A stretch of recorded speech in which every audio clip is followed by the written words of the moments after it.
should really play the other Paper Mario games. I don't actually own any of them. Let's see how much the original two are going for. It was worth it! Hey, what's up, it's your boy Rawk, and consider me homeless. Yeah, I might have blew all my money on Paper Mario 1 and 2, leaving me with no way to pay for the house that I live in, which made me a prime candidate to be kicked the f*** out. This blows. I actually didn't mind spending a little bit more time outdoors, until I realised that I no longer have a way of playing the two games that got me into this in the first place. So, breaking and entering is fun as shit!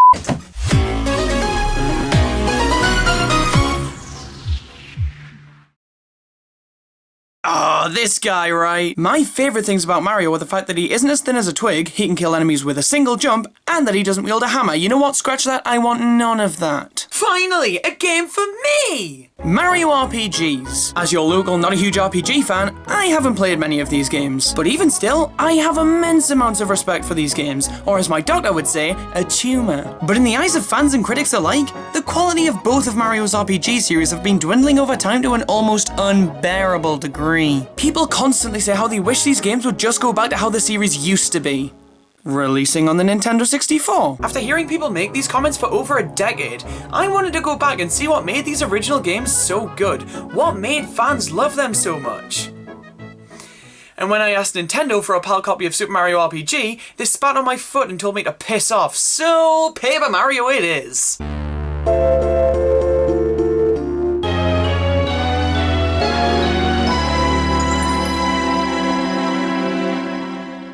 Paper Mario released on the Nintendo 64 on October 5th, 2001 here in the UK, and was one of the very last games on the Nintendo 64. What a way to piss out. The game was initially revealed at a Nintendo Space World event in the late 90s, basically a Nintendo-centric version of E3.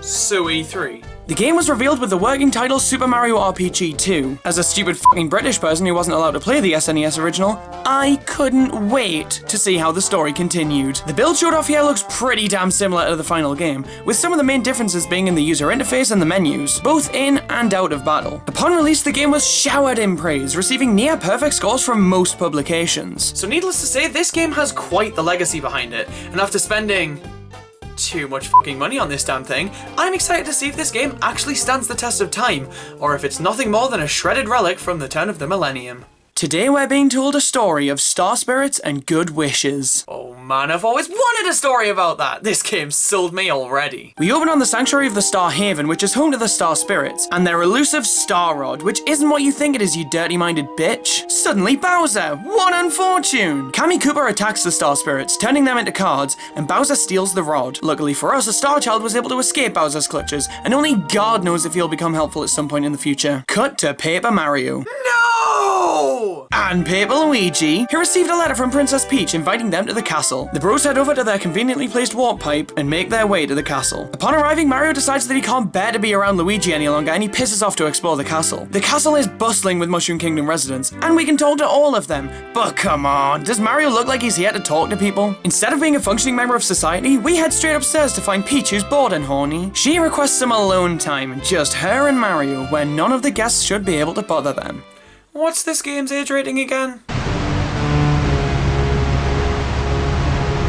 Fellas, how many times have you been about to get your f*** on before getting cock-blocked by the building you're in being stolen? Oh, I couldn't even begin to count. Bowser's airship wears the castle as a hat and begins to fly above the kingdom. The BDSM turtle himself comes crashing through the window and declares war on Mario by basically saying, "Fight me, pussy!" And the last thing Paper Mario is a pussy. So sure enough, a fight ensues. Oh man, I can't wait to finally get into the gameplay of Paper Mario for it to be, dear God, anything but an RPG.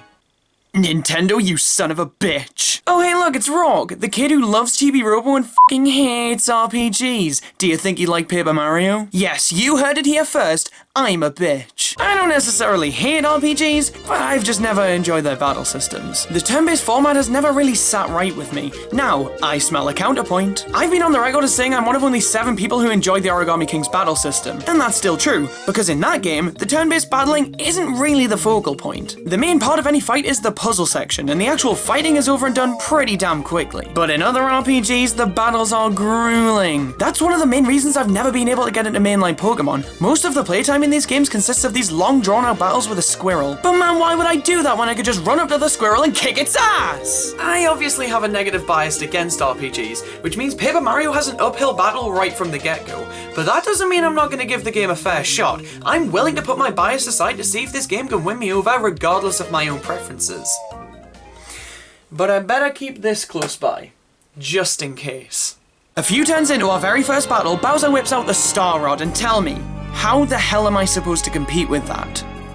I couldn't. Mario is thrown out of the castle after his defeat and plummets towards the kingdom below. Because I haven't suffered enough. And with that, our adventure begins. With hallucinations. The Star Spirits come down to discuss how f***ed they are over Mario's dead body. After they piss off, a Goomba appears. And not just any Goomba, a Goomba with character. She freaks out that she can't wake Mario up and decides to resort to kidnapping. Old Man Star Spirit returns and tells us to head to the Shooting Star Summit. And after Mario's awoken by a toad, he does the only reasonable thing to do. He tries to run as far as he can, as fast as he can. Cammy Koopa makes a comeback with the sole intention of f***ing up our day. She drops a giant block on the fence and the only way for us to break it is by finding Grandpa Goombitch and permanently borrowing his hammer. So let's head over to his house. Shit. Well, we found him, good for us, but he didn't find his hammer, bad for us. He left it in the middle of a field, and because we found it, he lets us borrow it. Permanently. And with that, it's time to head back. Damn it. This is Junior Trooper, and he decides that for absolutely no reason whatsoever, he wants us dead. But little does he know, I have a hammer. I mean business. Now that we have the hammer, we essentially have the fundamental abilities used in every fight moving forward. I wonder if I'll have to use both of these abilities in tandem to defeat this little brat. He died before I could even finish that sentence. Jesus. He runs off like the coward he is, but I have no doubt we'll see him again at some point. Oh joy. We make it back to Goomba Village, and Grandpa Goombitch gives us a power jump badge.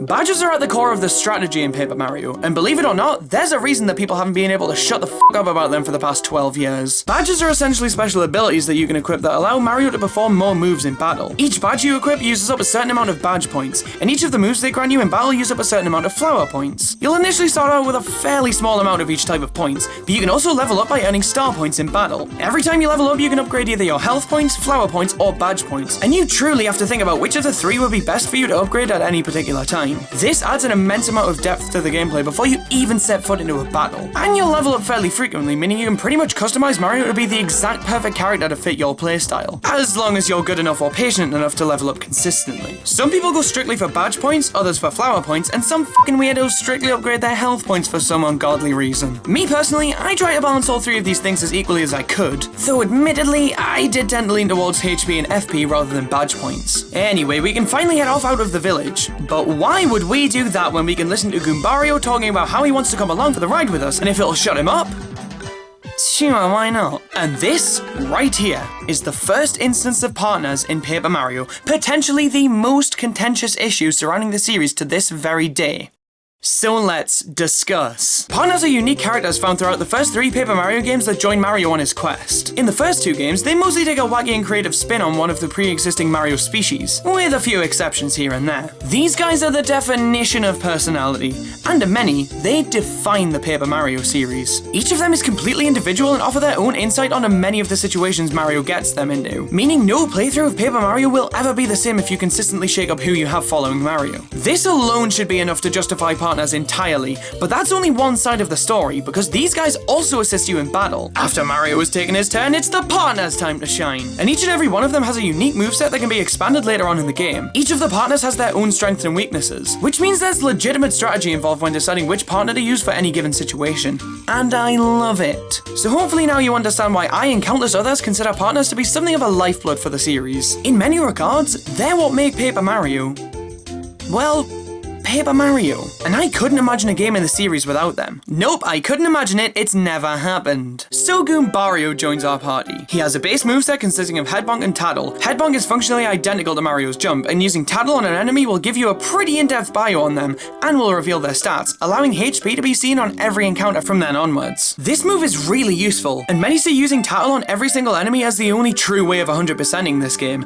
I am not one of those swine. We keep on walking from Goomba Village until we meet these guys, eyes, and oh my god. I can't believe it, Peekaboo was real all along! And he brought his bloodstained twin with him. This must have been an absolute trip for kids in the early 2000s. Now, of course, you might be saying, but Rawk, weren't you a kid in the early 2000s? Well, yes, but if a console didn't have My Health Coach Stop Smoking with Alan Carr on it, then I refused to give a piss about it back then.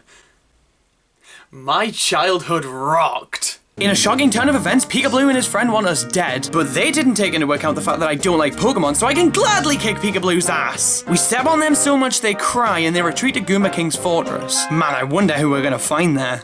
Good The Three Musketeers challenge us to a fight, and this big bastard is more bark than bite because he's easy as all hell to take out. They retreat into the fortress again and accidentally let it slip that there's a button out here that we absolutely shouldn't press. But because I'm like, what, 5? I pressed it before I was able to be warned, which causes the castle to turn into a bridge. I hate when that happens. Turns out Cammy was stalking us and heads back to report to Bowser, and he is pissed. He sends out bootleg Ninja Turtles to try and stop us, as we head to Toad Town. Toad Town is the central location of the Mushroom Kingdom and quite possibly the most iconic area in this game. We return here after every chapter, and every chapter also begins here. And it's a cozy little hub world with a lot of personality and charm to it. From Toad Town we head to Star Summit, where we find Twink, who teaches us the almighty power of action commands. Action commands are another thing that somewhat define the Paper Mario experience. And while some games handle them differently, their core concept is ever present throughout the series. Every single move you can perform has its own action command associated with it. The easiest examples are the jump and hammer attacks, where you press A before you land on an enemy and pull the control stick to the left until the star prompt flashes respectively. Now, as I've already mentioned, I'm not the biggest fan of turn-based combat,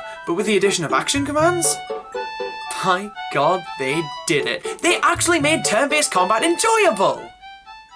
I feel like I have to wash my mouth out with soap after saying that. Timing an action command correctly allows you to deal extra damage to your opponents, and with some moves, consistently timing them well allows you to use the attack multiple times in one turn. This makes typical turn-based combat so much more engaging, as if you want to be as effective as possible, you need to constantly be trying to time those actions correctly. And they're so satisfying to pull off. This is what turn-based combat has been missing. Just this simple addition makes me actually enjoy this style of battle, and going back to games that don't have action commands in their turn-based combat, they pale in comparison. Sorry, f*** you, Pokemon. Twink gives us an opportunity to put our new skills to the test, and we head back to Toad Town to wrap up the prologue.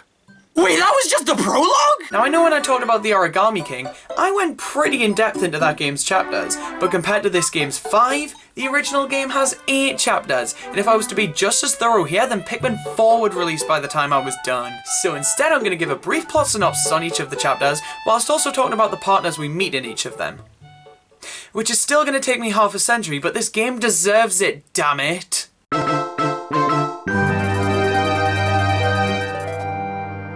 Chapter 1 sees us trying to take out the Koopa Bros at their fortress. We raid Koopa Village of a fuzzy infestation, or for the Yoshi's Island fans out there, we pull off a massive drug bust. And after helping him find his shell, Koopa joins our party. He has a base moveset consisting of Shell Toss and Power Shell. Shell Toss allowing Koopa to throw himself at a single enemy, and Power Shell allowing Koopa to throw himself at every enemy on the ground. Which is definitely my go-to attack when this guy's on the scene. Koopa also introduces us to the concept of Overworld Abilities. If we press the down button while he's out on the field, Mario jumps on him and sends him flying, which can be used to grab items across gaps that are too big to jump over, and can also be used to attack enemies from afar. The Koopa Bros Fortress is the first big indoor area of the game, and it's an absolute blast to traverse and solve all the puzzles it has to offer. And inside of its walls, we meet Bombette, who joins our party. She has a base moveset consisting of Body Slam and Bomb. The former sees her charging into an enemy, and the latter sees her...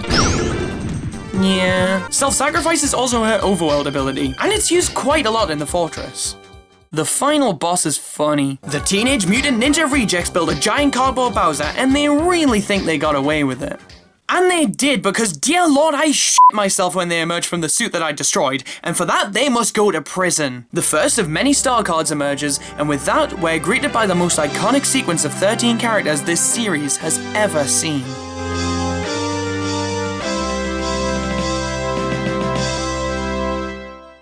Of course, that isn't the end of the chapter because we cut to Bowser's castle, in one of many sections where you can play as Peach. And may I ask, why don't more Mario games do this? Not even just Peach specifically, just let us play as someone other than Mario for a little bit. While the gameplay is a lot more limited compared to the standard sections, this is a really nice change of pace, and these parts are monumentally enjoyable, and actually make me appreciate the standard sections with Mario a whole lot more. Peach escapes her room through a fireplace, which seems awfully risky for someone who is made of paper, and we sneak into Bowser's room room to read his diary. What a thrill! Back to Mario. The star spirit we saved, known as L-Star, is freed from his cardboard prison and tells us to save the rest of his people.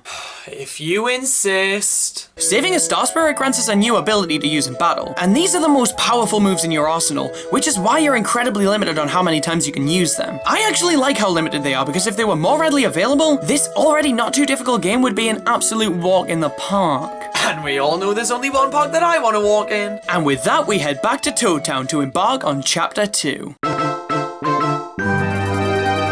Chapter 2 sees us traveling to Mount Rugged, and on those travels, we meet Parakarry, the Koopa equivalent of attaching a letter to a pigeon and hoping for the best. He's lost all of his letters, and after we agree to help him search for them, he joins our party. Parakarry has a base moveset of Skydive and Shell Shot, the former seeing him launching a flying kick at an enemy, and the latter being an airborne equivalent of Koopa's Shell Toss. Parakarry's Overworld ability sees him lifting Mario across gaps that are too large for him to jump over, and a whole lot of his letters are found this way. After traversing the maze-like desert, we reach Dry Outpost, the dehydrated cousin of everybody's favorite Mario Kart track. We engage in a trading sequence of items for information, and we make our way to Dry Ruins. This place is a blast to traverse, and at the end of it all, we find Toot and Koopa, and a battle commences. We kick his ass and his chain chomp tries to make a meal out of him before we save the second star spirit. Back at the castle, Bowser tells Peach of Toot and Koopa's defeat and how he plans to send out the invincible Tubba Blubber, and it's up to Peach to find out what his weak point is.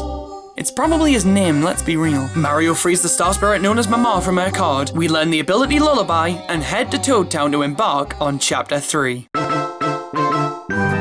Chapter 3 sees us traversing to Forever Forest, which uses the exact same wolf howl sound effect from Ocarina of Time. How could this dare to not be the best chapter? The forest is a maze with subtle hints that tell you which way is the right way to go. And at the end of the maze, we find a mansion. Boo Mansion to be specific. We're greeted by the friendliest dead person I've ever met. But he sets up expectations that the rest of the house just can't meet because everywhere else is riddled with either puzzles or people that want me dead. But I mean, at least I can become 8-bit Mario. That's a plus.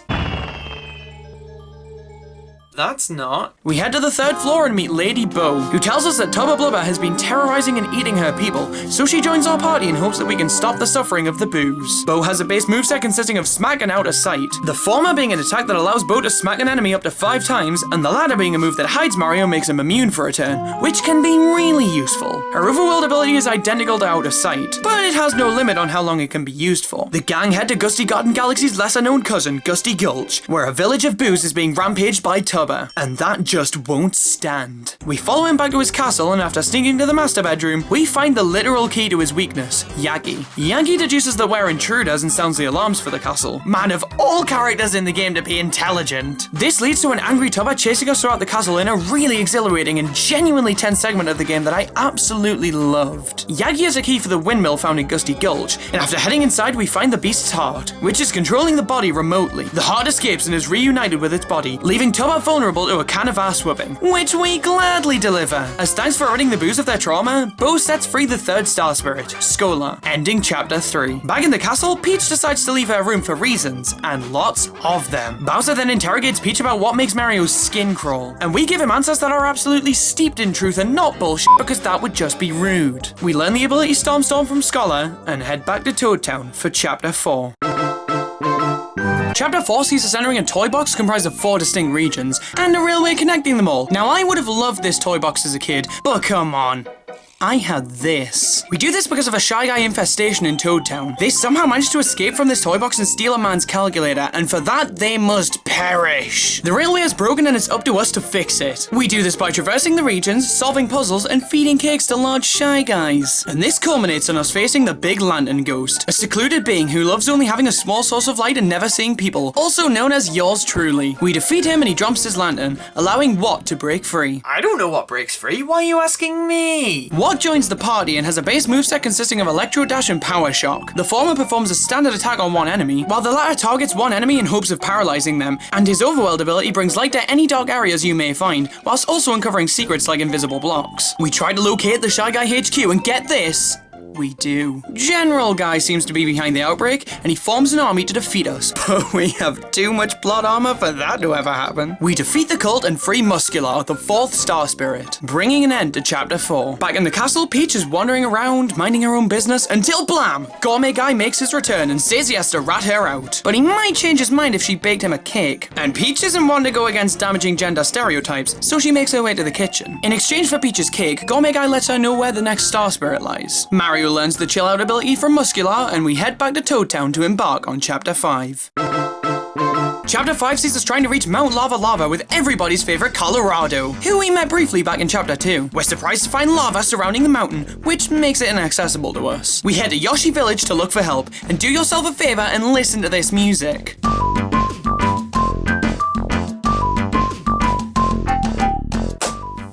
I'm a big supporter of that. We find a fish stuck in a tree, and after helping her get down, she tells us she needs to find the Yoshi children she was taking care of, as they've escaped into the deadly depths of the jungle. Sushi is the name of the fish, and she joins our party. She has a base moveset consisting of belly flop and squirt, the former being very self-explanatory, and the latter being needlessly sexual. It's a fucking fish! Her Overworld ability allows her to carry Mario across bodies of water, which makes her the perfect partner for a sewer. We find and return the missing Yoshi children because we're goddamn heroes, and when we return to the village, the leader of the Yoshis suggests we try to find Raphael the Raven, but neglects to tell us how to do that. Thanks. We find him on some random-ass tree, and he gives us a way to make it to Mount Lava Lava. We explore the caverns while Colorado falls into lava with worrying consistency, and we meet the lava piranha. Would you believe me if I told you we need to defeat it, and the best way of doing that is letting a fish squirt all over it? The volcano starts erupting and the Star Spirit we just saved helps us escape with our lives still intact. Jesus Christ, Peach, please help me redeem myself. Back at the castle, Peach fails to escape yet again. And these two over here bribe Peach into participating in a game show. If Peach wins, she gets a parasol that allows her to transform into anybody she points it at. She beat Mario to the transformation station by 16 years. The answers to the questions reveal the location of the next Star Spirit, and Twink wastes no time in getting this information to Mario, as he heads back to Toad Town for yet another chapter. Chapter 6 sees us hunting down seeds to give to Bubulb, who opens the doorway to Flower Fields. The luscious meadow is shrouded in clouds, and this is the result of Huff and Puff using his Huff Puff machine to make more clouds than there already were. We have to find the magical bean, miracle water, and fertile soil to grow a beanstalk that will take us directly to Huff and Puff. On our quest to do... we meet a Lagtu called Lagalasa. He wants to be called Spike, but there isn't a single Spike in sight. He's under Huff and Puff's command, but after we kick the shit out of him, he realizes there's more to life than being a pain in my arse, so he joins our party. Lagalasa has a base moveset consisting of Spiny Flip and Spiny Surge. The former throws a Spiny at a single enemy, the latter throws a barrage of Spinies at all enemies. And his Overworld ability allows us to cross over spikes and lava, whilst also granting a speed boost. We destroy the Huff and Puff machine after collecting the 3 materials, and we head over to plant and grow the beanstalk. We climb up it and prepare to face off against the most intimidating boss the Mushroom Kingdom has ever seen. A fucking cloud. I wish I was joking. This guy puts up a pretty mean fight, but whatever. We trounce him and save Star Spirit number 6. What a shocker! Back at the castle, Peach uses the parasol to transform into a god and sneak her way through the castle. She learns the preparations to destroy Mario are being finalized. Yeah, I've heard that one before. Mario learns the ability Time Out from the Star Spirit known as Clever. And then take a guess as to where he goes next. Chapter 7 sees us trying to get to Starborn Valley, which is something we can't do without the mayor of Shiver City's permission. So let's go see him and get his blessing. Huh. He's dead. And now we're the primary suspect in a murder investigation. Neat shit.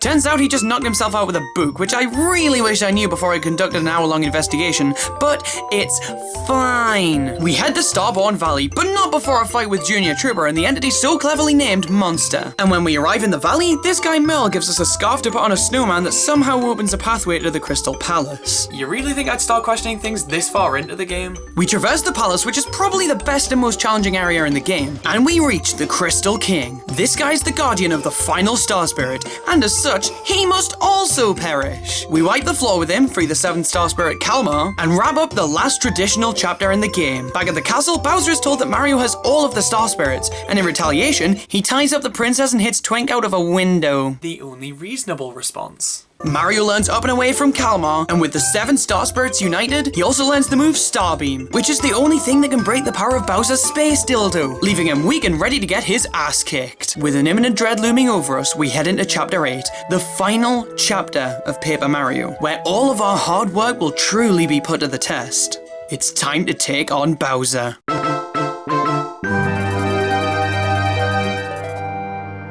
As you would expect, we traverse both Bowser and Peach's castle, overcoming many obstacles, such as him, and for fuck's sake. Junior Trooper's back, everybody, but I'm kinda busy right now, so go the fuck away! We reach the top of the castle and find ourselves on a floating platform staring Bowser down. The princess and Cammy are here to watch the fight go down, and as time passes, we're inching further and further away from the kingdom. This final boss is incredible. There are 4 separate phases. The first, where we use the star beam on Bowser so our attacks can actually be effective. Then after this phase, Cammy powers up both the arena and the Koopa King himself, making star beam useless. The third phase of the fight sees us playing as Twink and fighting against Cammy, and to the surprise of everybody with skin, we win. And with the combined power of the Star Spirits, Twink, and Peach's wishes, we gain the ability Peach Beam, an upgraded version of the star beam that makes us able to penetrate every single one of Bowser's defenses. This leads us into phase 4, a good old traditional brawl, and a brawl that is one of the most enjoyable fights of the game. Perfect difficulty level in tandem with perfect theming and atmosphere. It's an absolutely fantastic fight. We pummel Bowser and we finally retrieve the Star Rod, the sole thing that set this adventure into motion. We reunite with Princess Peach, and the only thing that could possibly follow this up is everyone getting blown the fuck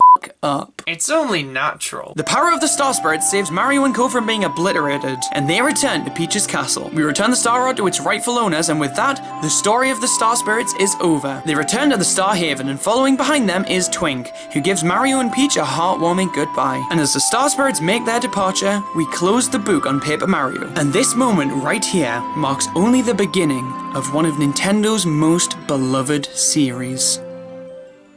Luigi's back. Yes! Paracari sends out invitations to all of our party members, and it's nice to see what they're getting up to after Bowser's reign ended. The Mario Bros head to Peach's castle, and with that, the credits roll to a parade. This is the best thing I've ever seen. Paper Mario's story is absolutely fantastic in its own right, but what really makes it as good as it is the characters scattered across every inch of the game's world, and the superb writing that accompanies them. When it comes down to it, the game tells a pretty traditional Mario story. Save the princess from Bowser and make people lick the heel of your shoe. But the game is given that basic premise and runs as far as it can with it in terms of creativity. You grow to love each and every one of the characters, especially the partners, who I cannot understate the importance of. So, did Paper Mario sell me on RPGs? Did it make me understand why so many fans wish the series would go back to its roots? The f*** do you think? The simple addition of action commands alone turns the turn-based nature of this game from something I couldn't give a piss about into a system that I absolutely adore. I know I've already touched on this, but the battle system in this game is fantastic. It's constantly engaging and just all-around enjoyable to use, which at the end of the day is the most important thing. If a game is fun to play and has interesting ideas, then that is enough to make it a worthwhile experience. But Paper Mario has so much more to it than that. It's deep, it's charming, it feels so alive. And if this is an indication of what's to come for this series, then I can't wait to continue this journey.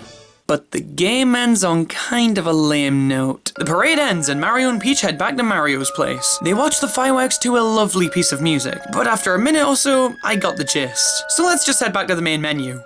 Oh. It's one of those games, isn't it? I have to restart before the final boss, don't I? God damn it! Paper Mario is a stellar experience, and it might even be my favourite N64 game. Now, do I recommend anybody else try to hunt down and spend their mortgage on an original copy? This game is absolutely worth your time, and it immediately sunk its teeth into me. The world and characters alone were enough to get me coming back to the game consistently for more, and after how excellent this thing was, I have high hopes for its sequel. But to get back to the whole I am homeless thing, I need to make money ASAP and quickly.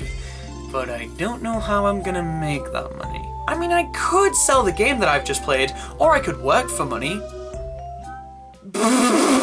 That's fucking ridiculous. I'll just wait for a pyramid scheme to rear its ugly head in. Wait just a tick, I should invest in the paper industry! That thing's been booming since the release of this game, and to think I almost sold my credibility. And with that foolproof plan, I'm on my way to living in this place slightly more legally.